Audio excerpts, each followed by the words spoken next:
So welcome everybody to the Northern California Symplectic Geometry Seminar at Berkeley virtually. And for the first talk, we're happy to have Oancea here to speak about aspects of duality for Rabinowitz-Floer homology. Thank you very much. I'm really very happy to give this talk. It's a very unusual talk for me because it's 10 p.m. here. But I'm really happy to see so many of you and to talk about something that kept me excited for quite a while already. It's going to be based on joint work with Kai Silibak and Nancy Hingstone. The central part of the talk will be a duality theorem for Rabinowitz-Floer homology, but first I will start with some motivation from loop space topology, and not only because I find it beautiful, but also because this is how the project started. And after explaining this duality theorem, I will go back to loop spaces and answer some questions that I will have asked myself during the first part. So a little bit about loop spaces. We're talking about a closed connected manifold. I will call it M, and there's two kinds of loop spaces that I will look at: base loops, omega M, or free loops, this lambda M. That means that we are looking at continuous maps defined on the interval and require at the endpoints the values of the map coincide. So if those values are also pinned down to a base loop, that's the base loop space. If not, if the loop is allowed to wander around, that's the free loop space.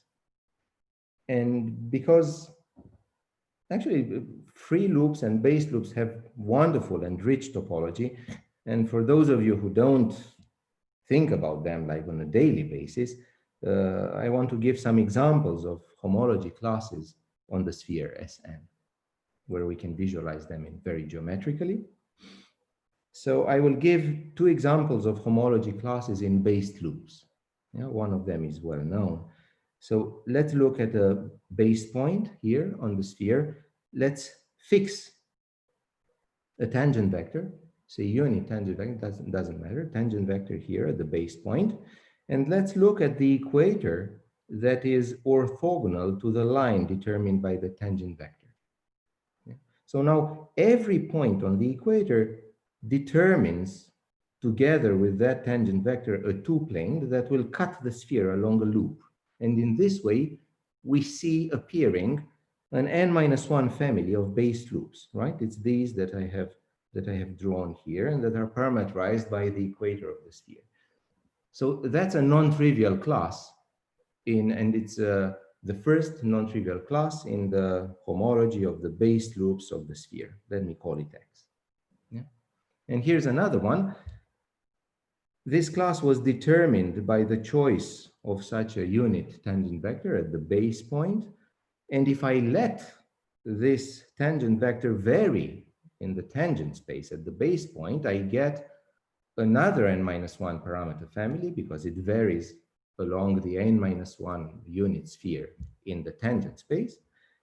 And that gives rise to a 2n-1 family of base loops. Let me call that class Y. And that's the second non-trivial homology class in the homology of the base loop space.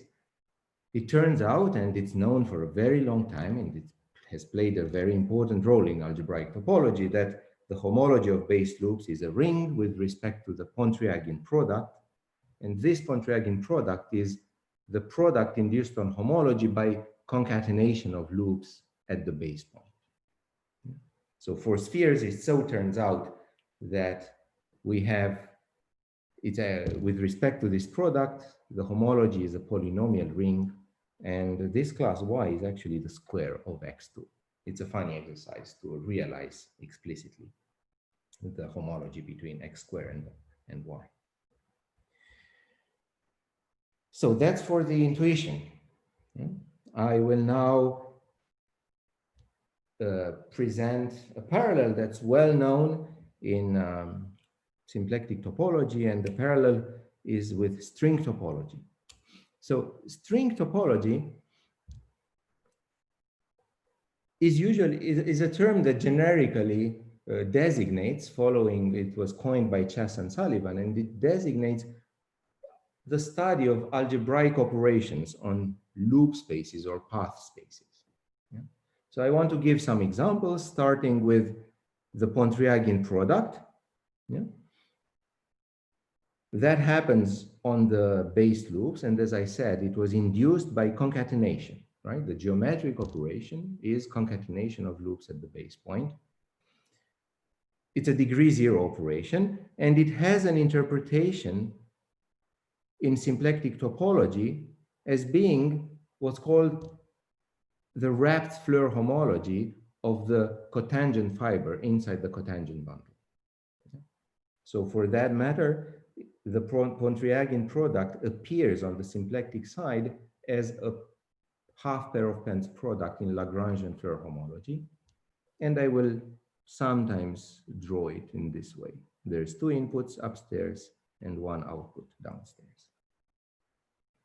What about the Chess-Sullivan product? The Pontryagin product is very old, like in the, actually right now I have a hesitation. I haven't looked it up.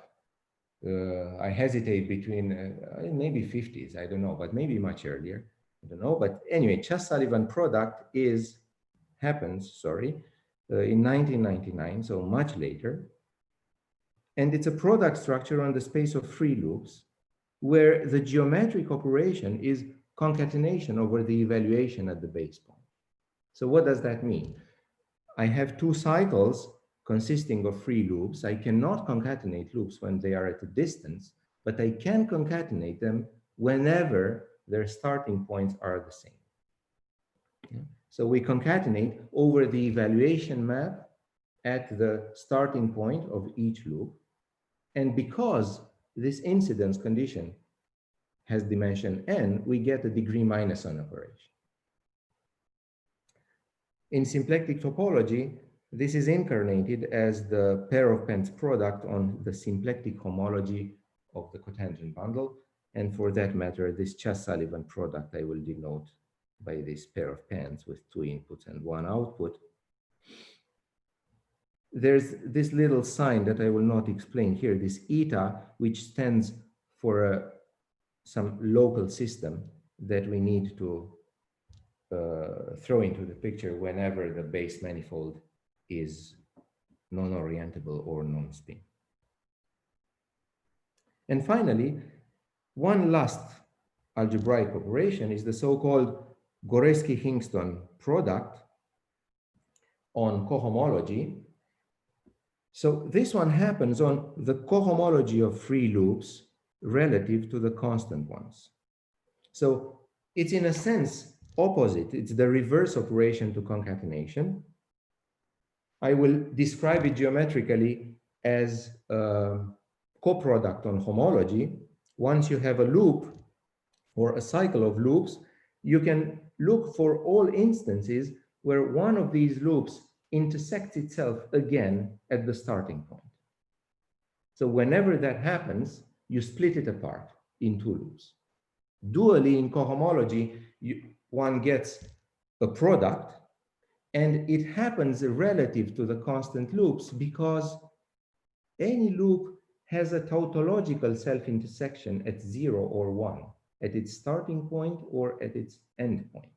So that one you need to throw out, and it happens that whenever you take into account the tautological intersection at the starting or at the end point, one of the loops into which you cut is constant. So working the rel constant loops makes this into a well-defined operation. So the geometric operation underlying this product in cohomology is the cutting of loops whenever they self-intersect themselves. And it turns out that it also has an incarnation on the symplectic topology side in the shape of a product on symplectic cohomology now in the positive range, or symplectic cohomology rel to the zero energy sector. So for reasons that I will not explain this picture, more than that right now. So I depict this product as a pair of pants, but reversed. The inputs are downstairs, right? And the output is upstairs. If you want to view it dually, you see a coproduct in homology with one input and two outputs. And this will appear, and I will give detailed explanations on that, as a secondary operation, an operation that's parameterized by the interval 0, 1. So there's many people who contributed to the story on the symplectic side. I will name them. Starts with the theorem of Viterbo, and then Salomon, Weber, Abondandolo, Schwarz, Abu Zaid, Krag, Ritter, Seidel, Chilibak, Lachev, and we have our little own contribution regarding this cohomology product. So in order for you to appreciate if only at a very superficial level, the richness of these operations, again, for the example of the spheres, I drew the table of multiplication for the free loop space. So in this case, the homology of free loops on the spheres, so in this picture on the right-hand side, I draw the homology. On the left-hand side, for some reason, I draw the cohomology with some weird grading. But let's look for a second at the right-hand picture. It turns out that on the free loop space of the sphere, the energy functional is perfect. And hence, what we see for the round metric is critical submanifolds in the homology jacked up by the index. So we see here a submanifold, the picture is for S3, that is the constant loops. So that's the sphere.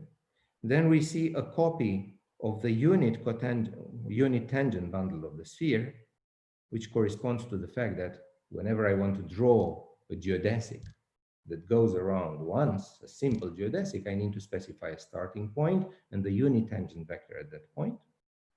So that's the first copy of the unit tangent bundle of the sphere. The second copy corresponds to geodesics that go around themselves twice, third copy 3 times, and so on and so forth. So I draw with this weird grading the cohomology rel constant loops in the same way. I take out the constant loops, it's these 2 red dots that are taken out, and then I see copies of the unit cotangent bundle, unit tangent bundle of the sphere.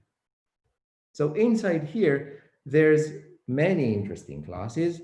For example, here we see the class of a point. Yeah. And then inside the first non-trivial critical submanifold, we see the fundamental class, this theta itself. It happens to be a square, but nevertheless, I will just focus on it. So you look at all great circles, all closed geodesics, all over the sphere, simple ones.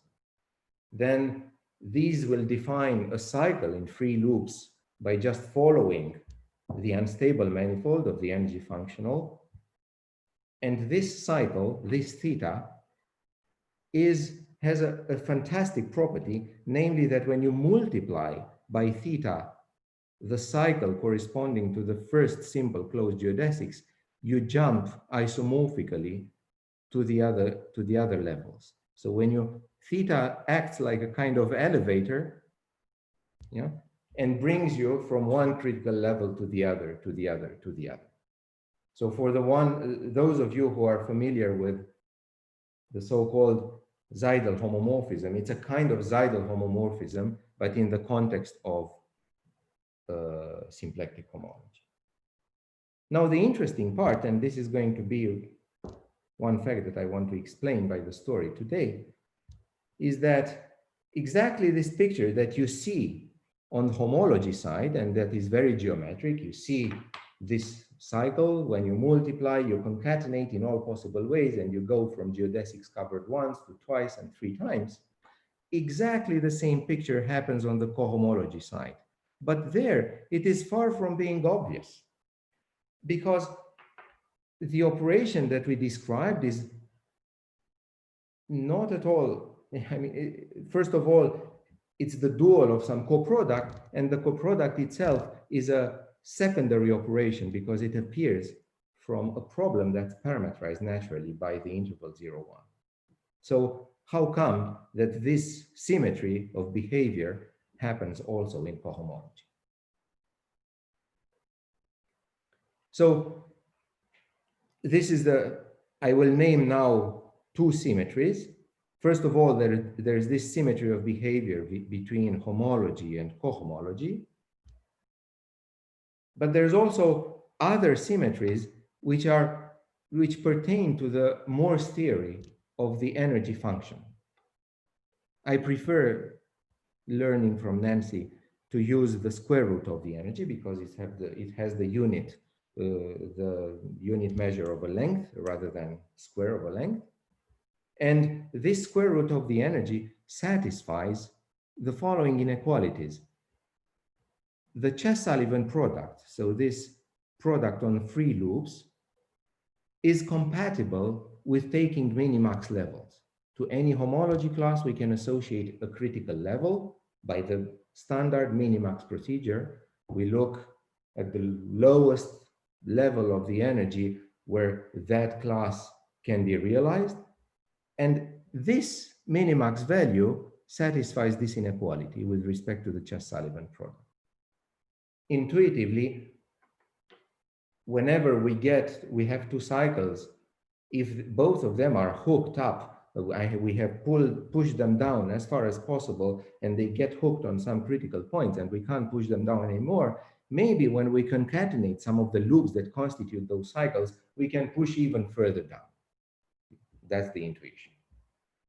But in cohomology, the reverse inequality happens. And now that reverse inequality holds for the Goreski-Hingstone product in cohomology. So this is the simplest of such symmetries for the variational theory of the energy functional. There's many more, and most of them actually are observations made by Nancy Hingstone over the years, and which we claim we explain in this paper that we wrote recently. So this is for symmetries, and now for puzzles. There's first of all this asymmetry between the fact that the Chess-Sullivan product on free loops is defined on the whole homology of the free loop space, whereas the Goreski-Hingstone product on cohomology is defined on cohomology rel constant loops. There's also the fact that one of them is unital, the other one is non-unital. And there's also a very intriguing conjecture of Sullivan that these two, the product mu, and then the coproduct lambda that's defined on homology and that is dual to the Goreski-Hingstone product on cohomology, they satisfy this relation when we compose them in this order, first mu and then lambda. It's the same as taking the two inputs, applying first lambda on the first one, and then applying mu in this way, and adding the operation given by applying lambda on the second input and then mu in this way. So this is not a TQFT relation, and it doesn't even make sense because the domain of definition of these two operations is not the same. One of them is defined on homology of free loops, the other one on homology rel constants. How, first of all, to make sense of such a relation and let aside prove it. So this is my introduction, and all this circle of ideas was actually motivation for us when we started this project, and there were like many pieces floating together. So all of them are actually somehow they crystallize inside this duality theorem that I want to explain. So I will move now. Previously, there was this strange mixture in my discourse between topological aspects. You have free loops, base loops, and then there was this parallel with the symplectic topology of cotangent bundles. Now I will move to a much more general setting. I do not need to restrict to cotangent bundles.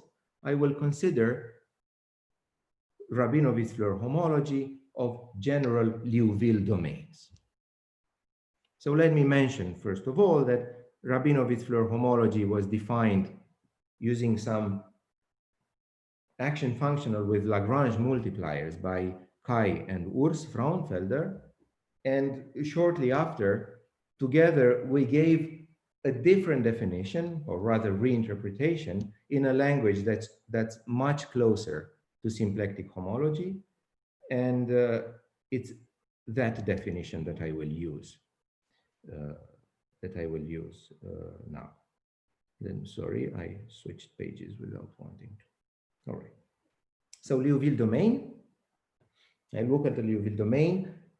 That's a compact symplectic manifold with boundary where the symplectic form is exact and where the dual of the primitive is part of the structure, the primitive of the symplectic form, and the dual of that primitive with respect to the symplectic form is required to point outwards along the boundary.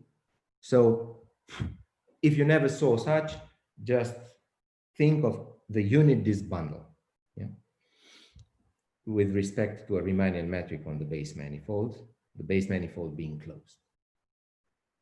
Now, to a Liouville domain, which I depicted here by this compact part, there's the boundary, yeah, and the boundary carries some interesting dynamics, namely, when you restrict the primitive alpha to the boundary, you get a contact form and hence an associated Reb vector field.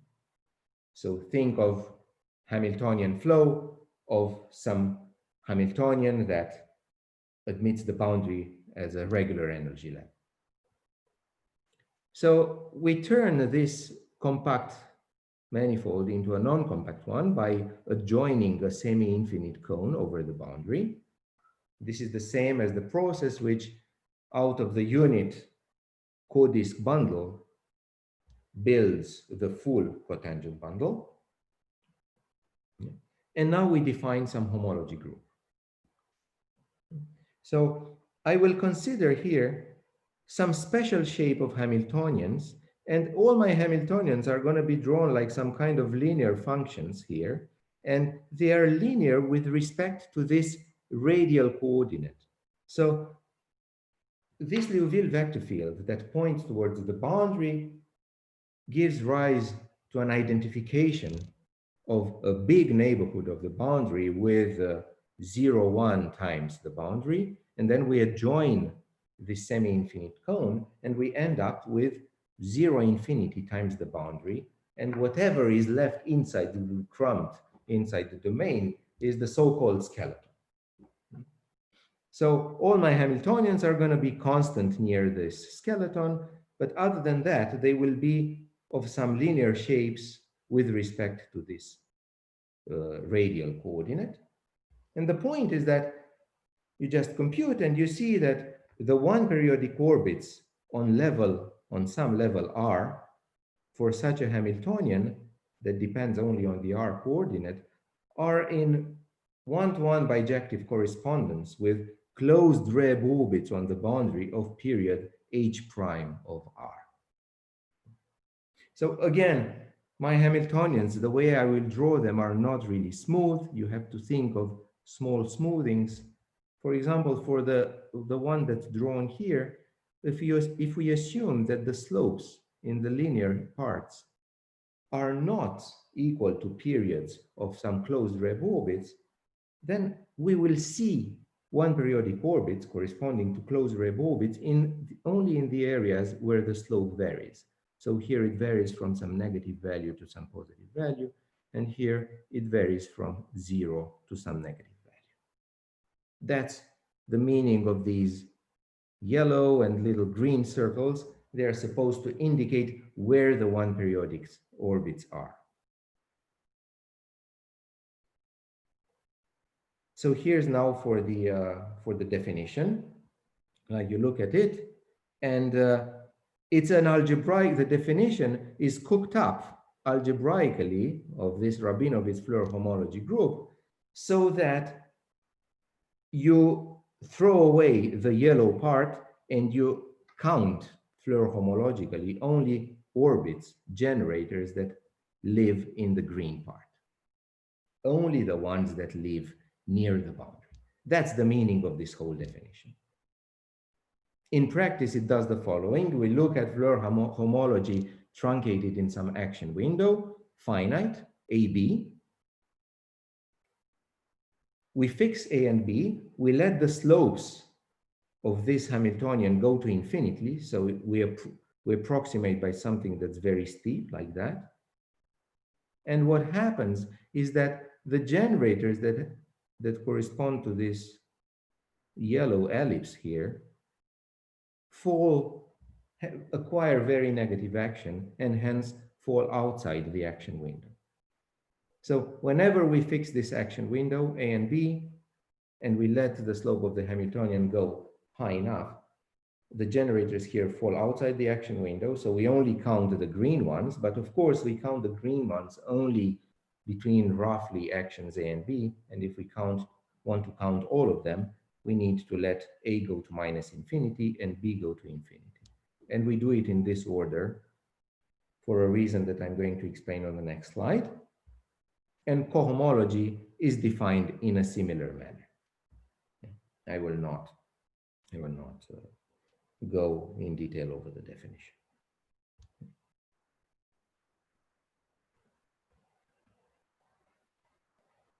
So one of the most important features of this Rabinowitz-Floer homology is that it is a ring with unit.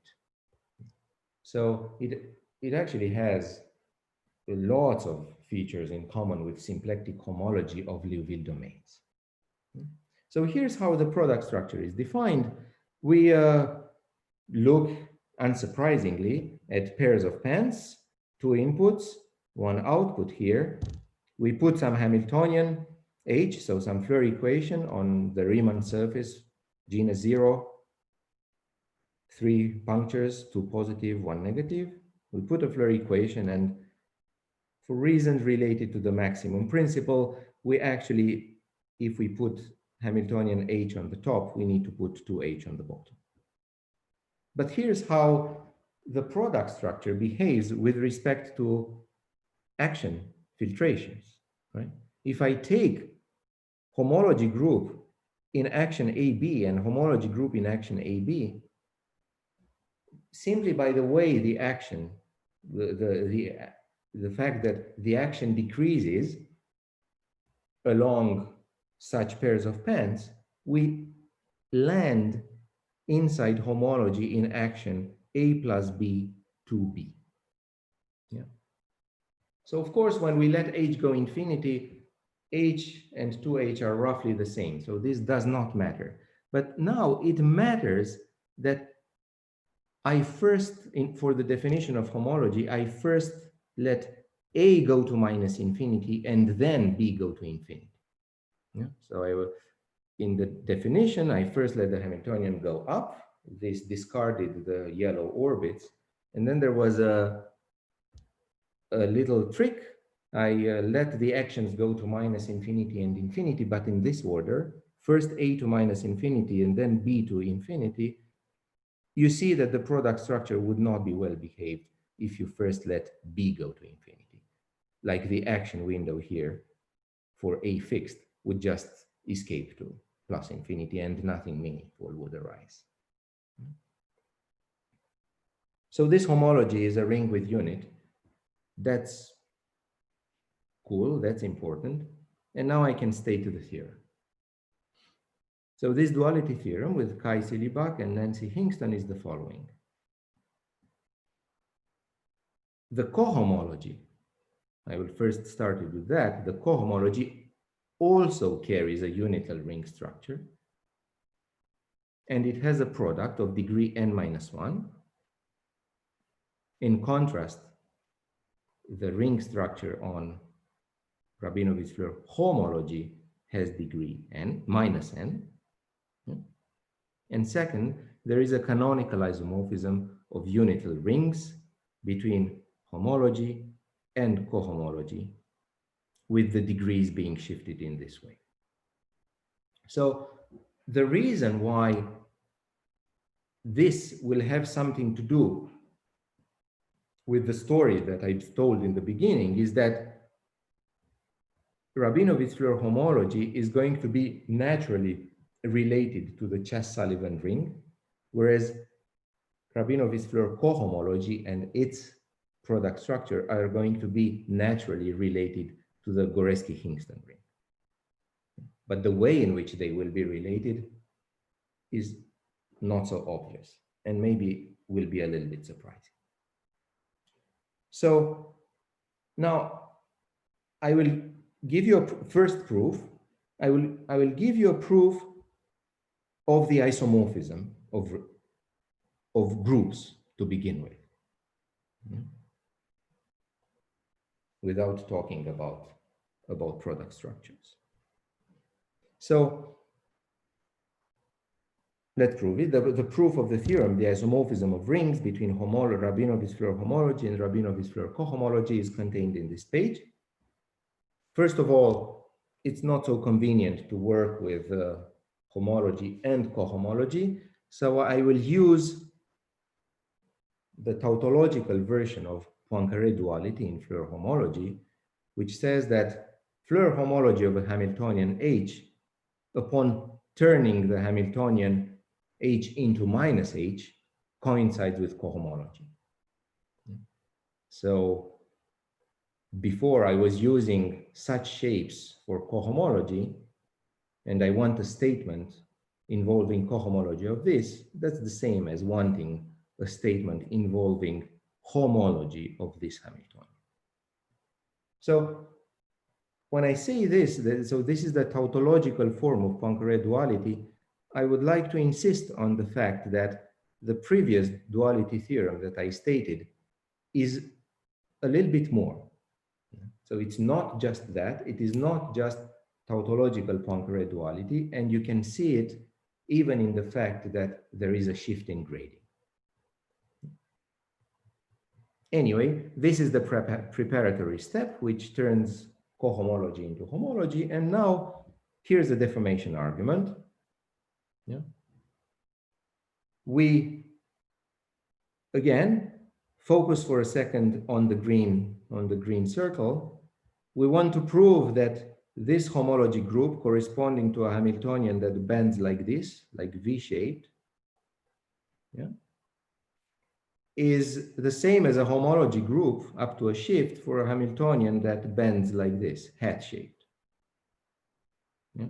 The hat-shaped guy is the one that I see here. The V-shaped guy is the one that I see. And we want to equate the two. And we start from the following fact. It's a deformation argument. Let's look at the blue Hamiltonian, which is just linear, going down, with a slope that's not equal to the period of any closed Reb orbit. If I ignore everything that happens in the yellow area here, the total complex of the blue Hamiltonian is just zero. It's null on the nose. But this same Floer complex can be deformed into this zigzag. So it happens that what we see inside here is actually a cone. Yeah, there can't be, so of course, there's something happening inside each region, right? That corresponds to our versions of homology, respectively, dual of cohomology. There can be maps going from the V to the hat, but there cannot be maps going from the hat to the V. The reason why there cannot be maps from the hat to the V is, again, some fine variant of maximum principle. So what we see inside the green area is a cone, and this cone, because it's homotopic to the zero complex, is acyclic. And this component of the Floer differential is a homotopy equivalence, and it induces, first of all, an isomorphism between the shifted complexes. And of course, now the statement about product on cohomology can be just formal. I say, well, the two are isomorphic, so out of the ring structure on homology, I induce a ring structure on cohomology. but I will give right now an explicit description of it. In any case, the proof of the isomorphism is done. That's it. It's this deformation argument turning a linear Hamiltonian with zero Floer complex into this little V shape, which exhibits a cone involving our two desired complexes. So now I will want to give a direct, this, don't hesitate actually to interrupt me if you wish so.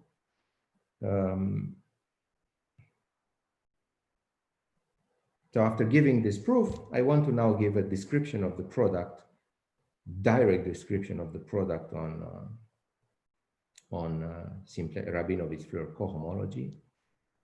And because it's the one that appeared in the previous proof, rather than working with cohomology, I'll work with homology of this hat-shaped Hamiltonian. Yeah. So what does it mean more precisely, this symbol, homology of this hat-shaped Hamiltonian? I want to look at such shapes, right? And then when I plug in such shapes into pairs of pens, I would like to describe some product. So how does it go? Let me draw very schematically a pair of pens as a graph like this. There's an input, there's an output. My favorite Hamiltonian comes here. It has some slopes, mu and lambda. And the output naturally can be chosen to be some other Hamiltonian with some other values of the slopes. So now the point is that this Floer equation on this Riemann surface can be degenerated into one that induces the zero product. How is that? Well, on each leg, yeah, and I can choose, for example, the left one, I can deform the equation into one that makes appear a continuation map between this Hamiltonian and the linear one with zero Floer complex. This is allowed by the maximum principle. And what does this mean? It means that if I naively look at the primary pair of pens product induced for this homology group, I get zero. Because I am able to homotope the Floer equation on the defining Riemann surface into a Floer equation that factors through the zero complex here. So that's bad news. And the good news is that I have made a choice. Namely, I have picked the first leg. And I decided to deform the equation towards zero at the first leg. But I could have done that on the second leg as well. Yeah. And this is a typical instance of secondary operation. I have a primary operation, which is here the pair of pens product, that vanishes for two reasons. I can either degenerate it on the first leg or degenerate it on the second leg. But then I can put these two into a one parameter family, and interpolating between these two degenerations gives rise to an interesting operation. So if I call sigma this product, what I'm writing here is that this sigma put in a one parameter family, yeah, when I take the bracket with the differential, what I see is the degeneration on one end and on the other end. Yeah. So there's this multiplication and there's this continuation map C. But because the blue Hamiltonian here is zero for large enough values of the slope, I get that this continuation map is zero, and I get a well-defined chain map. It will have degree minus n plus 1, and just as I said it orally, it is of secondary nature. That's the direct description of the product on Rabinowitz-Floer cohomology. And now I claim that the previous isomorphism realizes an isomorphism of rings when now I endow cohomology with this product that's intrinsically defined.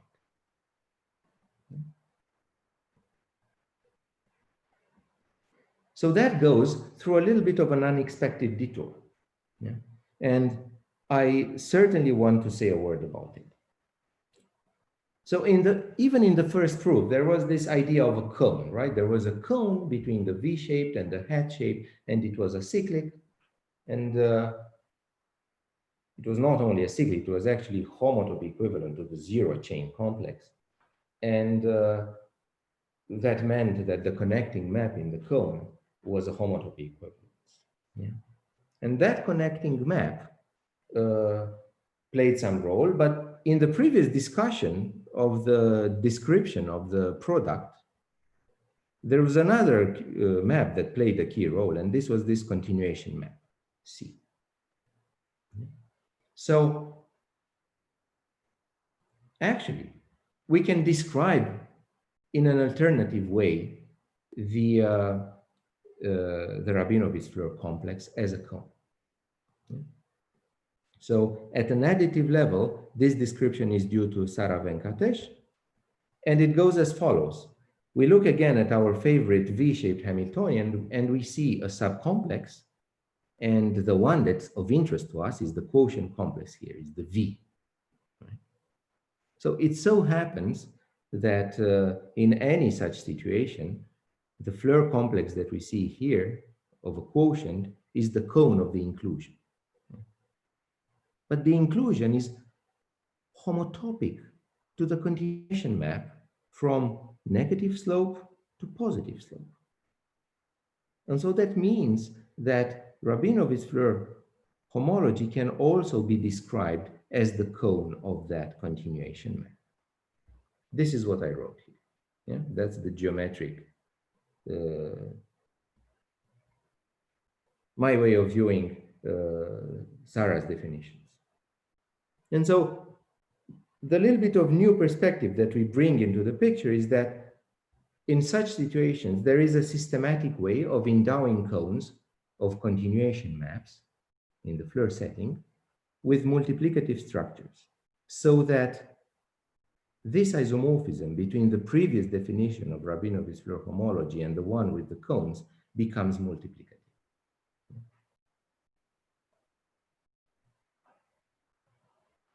So this is the thing that we prove in this paper, in this recent paper with Kai Silibak. And similarly, the symplectic homology of the hat-shaped Hamiltonian can be interpreted as the cone now not of an inclusion, but rather of a projection. Yeah? We have this flat and then V that projects onto flat then linear. And the kernel of that is the complex of interest for us, the V, and is the cone of the projection. These isomorphisms here with the inclusion and here with the projection are isomorphisms of rings. And I come to the second proof of the duality theorem via cones, which is summarized in this page, and it's not more than that. Namely, we have on the left-hand side here the inclusion, and I said that the cone of that inclusion is Rabinowitz-Floer homology.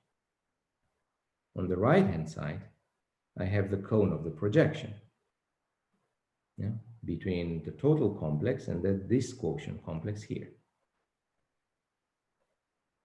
But actually what we see on the top and on the bottom are chain homotopy equivalent complexes, because we're talking about total Floer complexes, and these depend only on the asymptotic slope of the Hamiltonian in a non-compact setting. So this Floer complex, by just deforming it inside a compact subset, is the same as this one, whereas this one is the same as this one. So the cones of these maps are actually chain homotopy equivalent. This induces, from the cone perspective, an isomorphism between Rabinowitz-Floer homology and Rabinowitz-Floer cohomology, there is a shift related to the fact that on the one hand I have inclusion, on the other hand I have projection. And the point is that this formalism of multiplicative structure of cones ensures that this isomorphism is an isomorphism of rings. So this is the second proof, and I think this concludes the second part, right? This is the theorem, the duality theorem, and I presented two proofs. The first of them was simply by a deformation argument from some linear Hamiltonian with zero Floer complex to something like a zigzag.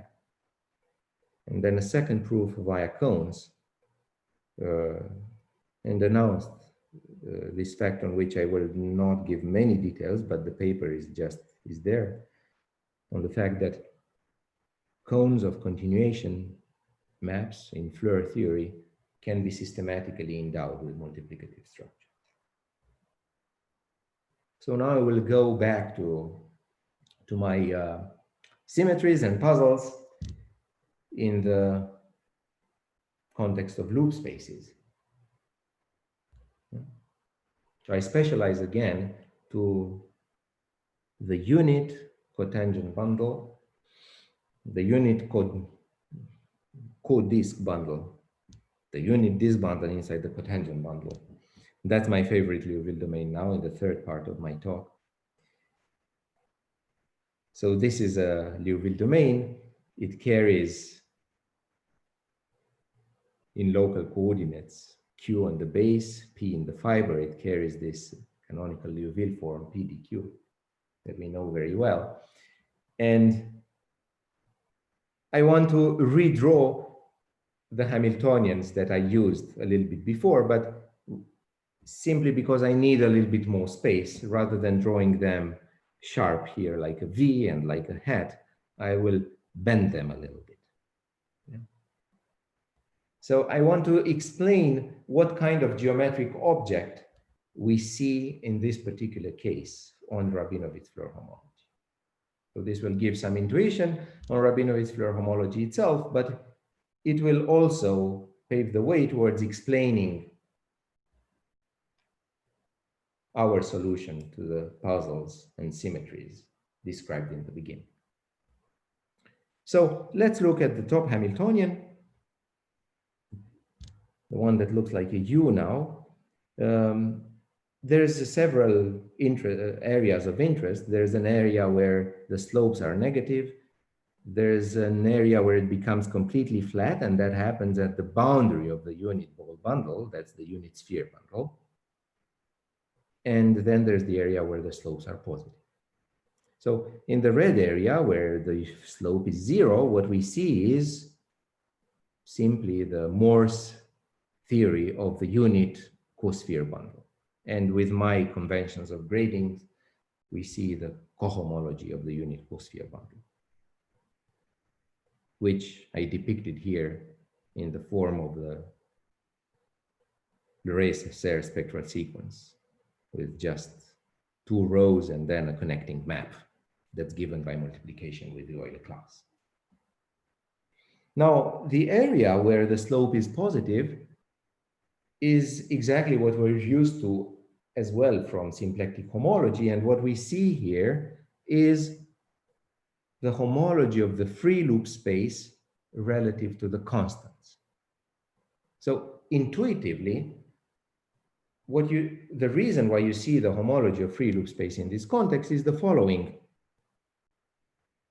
If you think of a kinetic Hamiltonian, norm p square, yeah, then we know that the Hamiltonian flow of that Hamiltonian is simply a lift of the geodesic flow. So at least as far as the critical points are concerned, they are the same for the Hamiltonian action function of a kinetic Hamiltonian and for the energy function. It so happens that at homology level, this also holds. Yeah. And from the perspective of symplectic homology, we have isomorphisms right, between symplectic homology and then the Chess-Sullivan ring, as I mentioned in the beginning. So that's what we see here. But what do we see here? Yeah. Well, in order to explain what we see here, the best way is to think of the duality theorem. Yeah. Actually, this branch of the Hamiltonian will see up to shift exactly what this branch of the Hamiltonian sees. But on the other hand, this guy is just reversed of this one. So we see the cohomology of the free loop space relative to the constant loops. But there is a shift. And what we're saying now is that, and it seemed to us like such a beautiful object that we decided to give it a name. So we call for the cotangent bundle Rabinowitz-Floer homology. We call it extended loop homology, respectively cohomology.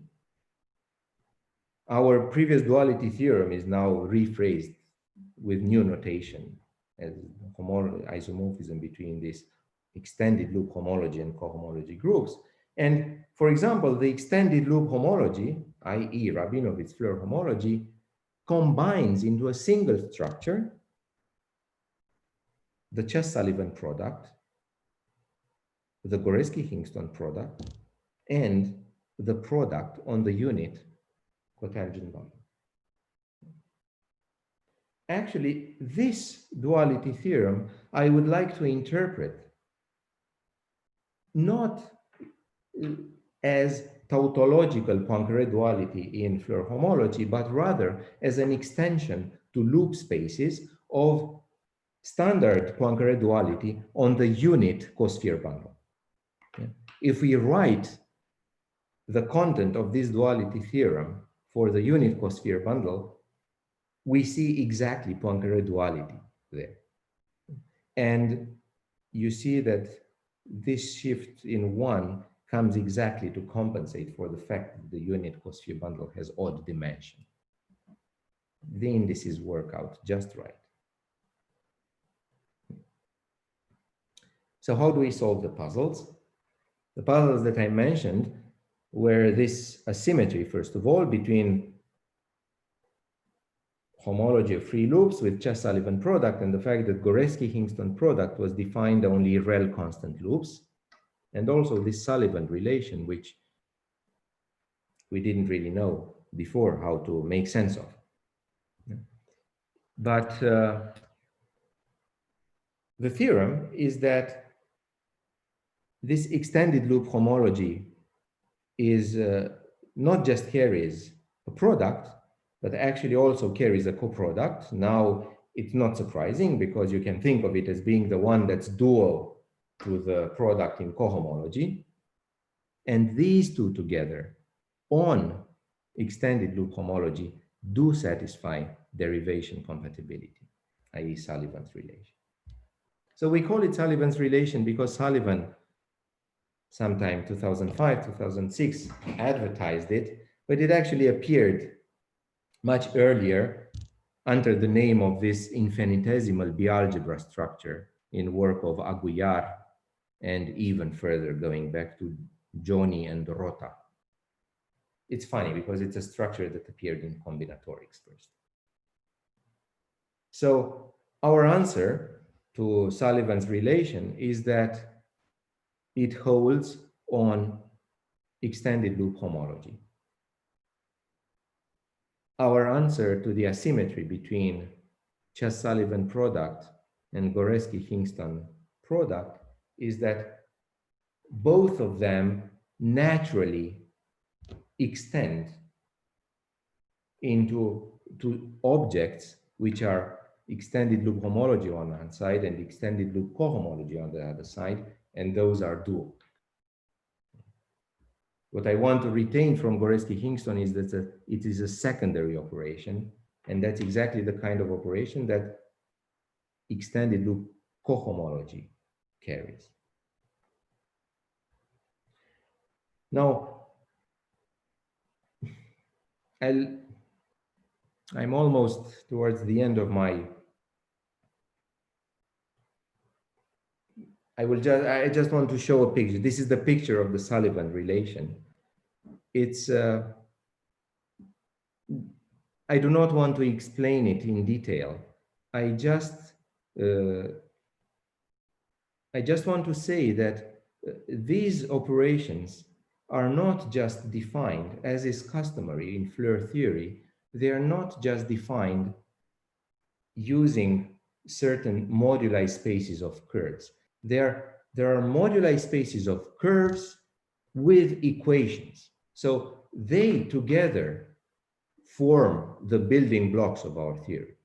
So here, for example, to prove the Sullivan relation, for example, in the Lagrangian setting, because whatever I told here has a Lagrangian counterpart, or even in the closed setting, you need to look at a moduli space of genus, let's say closed setting, genus 0 Riemann surfaces, 4 punctures, yeah, 2 positive, 2 negative, constrained to lie on a circle. Yeah? So we look at that.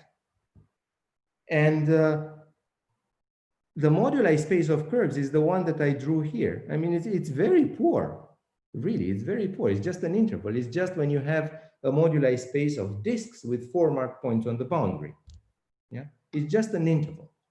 But actually, the moduli space of curves endowed with Floer data that we need to look at is 2-dimensional. Yeah. And for example, on top of this curve here, there lies the whole 1-parameter family of Floer problems that encodes the secondary coproduct. Yeah. So in a sense, the Sullivan's relation is governed by a 2-dimensional moduli space of curves with Floer equations on top, and it fibers over the moduli space of curves. And the fibers are 1-dimensional. For example, on top of this one, we have a 1-dimensional fiber like that, and so on and so forth. And then on top of this guy, there's the whole bottom of the hexagon appear.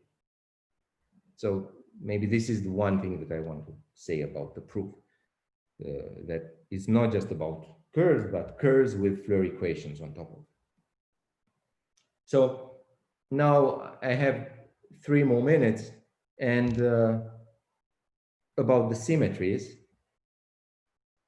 There were these symmetries. I know I mentioned the symmetry between the inequalities satisfied by critical levels.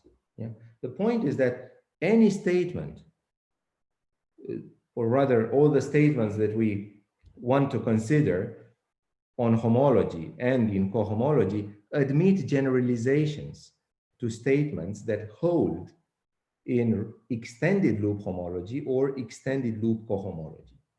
And the corresponding lifted statements are equivalent under duality. This is how we explain the symmetries. For example, the fact that critical level of a product of 2 homology classes is smaller or equal than the other one is equivalent to the equation, to the other inequality for cohomology classes, under the simple fact that when you dualize, the critical level of the dual of A is minus the critical level of A when you flip a Hamiltonian. And finally, I want to end with loop spaces on spheres.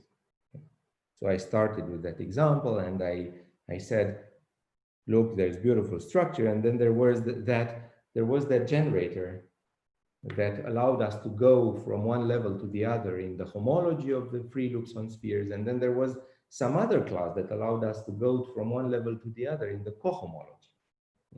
So here's how they come together now. This picture is, so before reading the theorem, this picture represents extended loop homology of the sphere, or Rabinowitz-Floer homology of the cotangent bundle of the sphere. Like there are, just as previously, the blocks, there were the blocks here, and there were 2 missing classes. And these 2 missing classes fit together with the other 2 orphan classes that we had there in order to build exactly the unit co-sphere bundle of the sphere. That's exactly the new guy that allows us to put back into the picture these 2 classes that were almost accidentally missing there. And when we put them back, we see that the same generator, theta, which is a class, and which now acts all over the place, will allow us to pass from any block here to any other block on the other side. So there's a kind of, so previously we had a kind of partial periodicity, you know, but when we put homology and cohomology together, there's full periodicity. And what underlies that is a theorem of Peter Ubele, who says that for much more generally, for many Liouville domains, such that the Reb flow on the boundary is entirely periodic, Rabinowitz-Floer homology is a free module over the field of Laurent polynomials in some generator given by the total class. So there's a general theorem back there, and that theorem applies and allows us to actually see for real the multiplicative structure in Rabinowitz-Floer homology, for example, in this example. I personally like a lot the way these two little classes are put back into the picture and fit with the other two in order to build the unit sphere back. And I will end here. Thank you very much. Thank you. Are there any questions?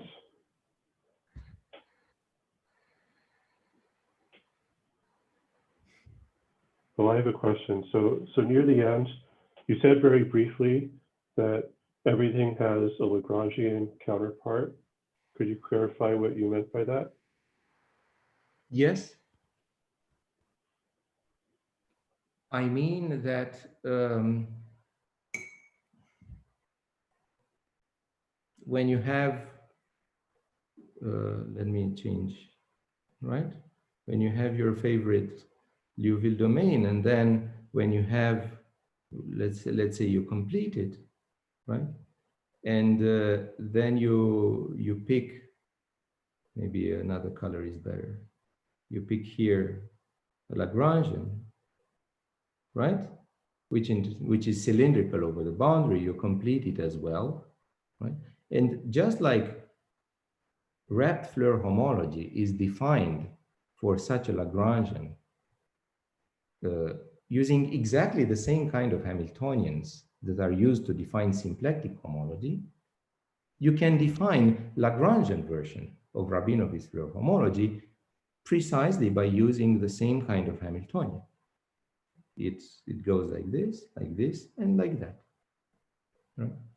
You perform exactly the same operations, really verbatim, and you end up with homology group, and the duality theorem holds as well.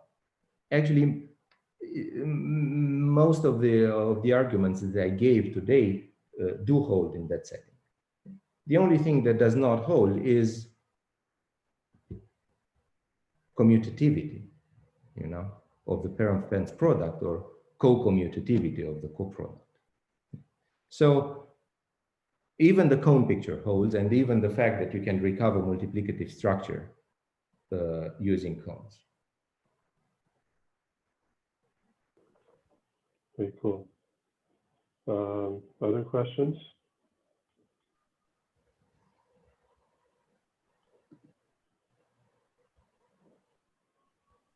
Maybe I can ask a question. So is there any hope for a general kind of finite generation kind of result using all these operations? Is there something like that? Is it possible to write down some kind of, so like in the sphere, it's very infinite dimensional, but it's essentially finitely generated, for example. Is there a general? Maybe the best result that I know is the theorem of Ubele in this precise context, you know, which tells you that it is actually finitely generated. But when the periodic flows, the ray flow. When the ray flow is entirely periodic. Yes. But most manifolds will obviously not. Most manifolds will certainly not be that way. I do not really know. I do not really know. I think it's a very good question, but I don't really know. It's however, you know, I don't know. I'm saying something randomly simply because I've been thinking about minimal models over the last 2 weeks for some reason. Minimal models is a kind of answer, right? Like you build something that's very small, and then it will generate, you know, like the whole thing. But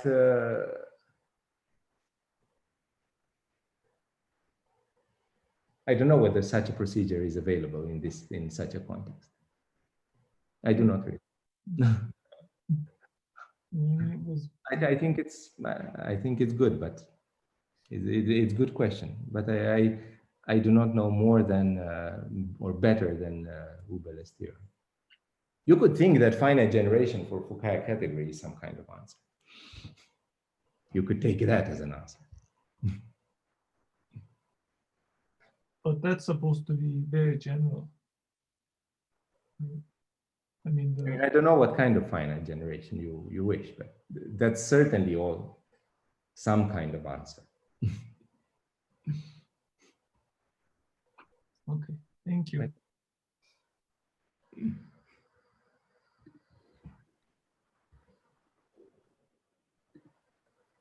All right, well, let's thank Alex again for the talk. I'm going to stop the recording now.